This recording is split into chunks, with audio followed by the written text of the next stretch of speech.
A year and a half ago, I didn't speak to anyone unless I really had to. But then I found a reason to speak.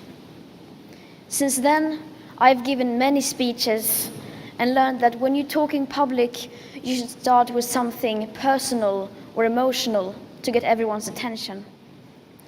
Say things like, "Our house is on fire, I want you to panic," or "How dare you?" But today I will not do that, because then those phrases are all that people focus on. They don't remember the facts, the very reason why I say those things in the first place.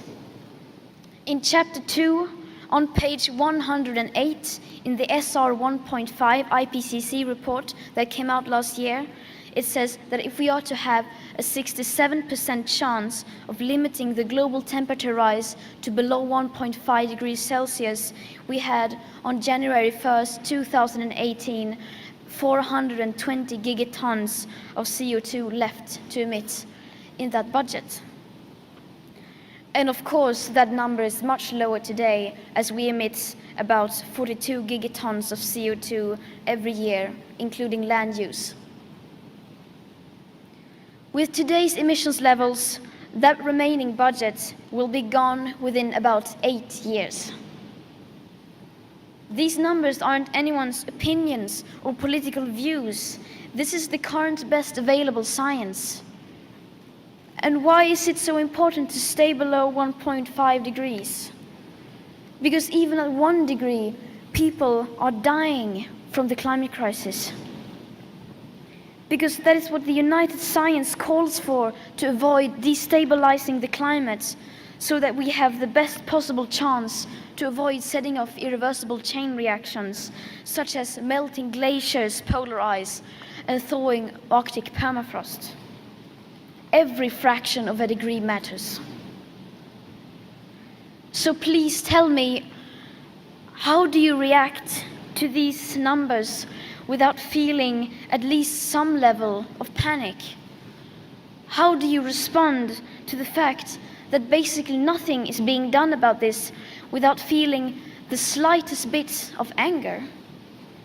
And how do you communicate this without sounding alarmist? I would really like to know. And I still believe that the biggest danger is not inaction. The real danger is when politicians and CEOs are making it look like real action is happening when, in fact, almost nothing is being done apart from clever accounting and creative PR.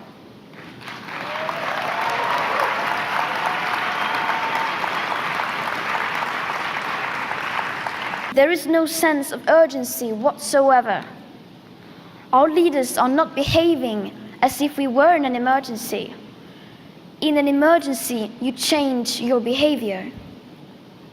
If there's a child standing in the middle of the road and cars are coming at full speed, you don't look away because it's too uncomfortable. You immediately run out and rescue that child.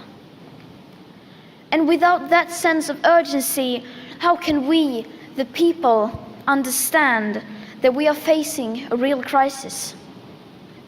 And if the people are not fully aware of what is going on, then they will not put pressure on the people in power to act. And without pressure from the people, our leaders can get away with basically not doing anything, which is where we are now.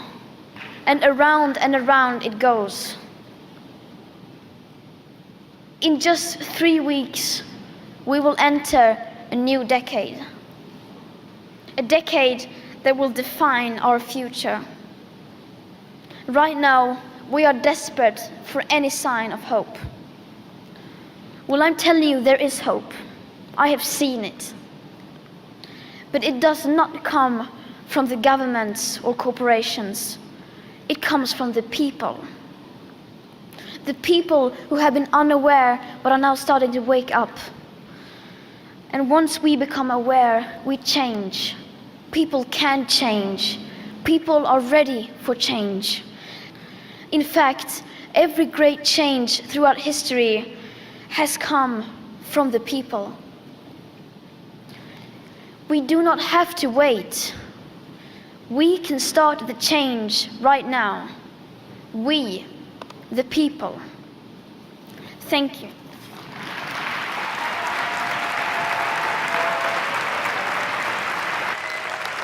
Jennifer, bring that chair closer, please. Not a chair. Bring the chair.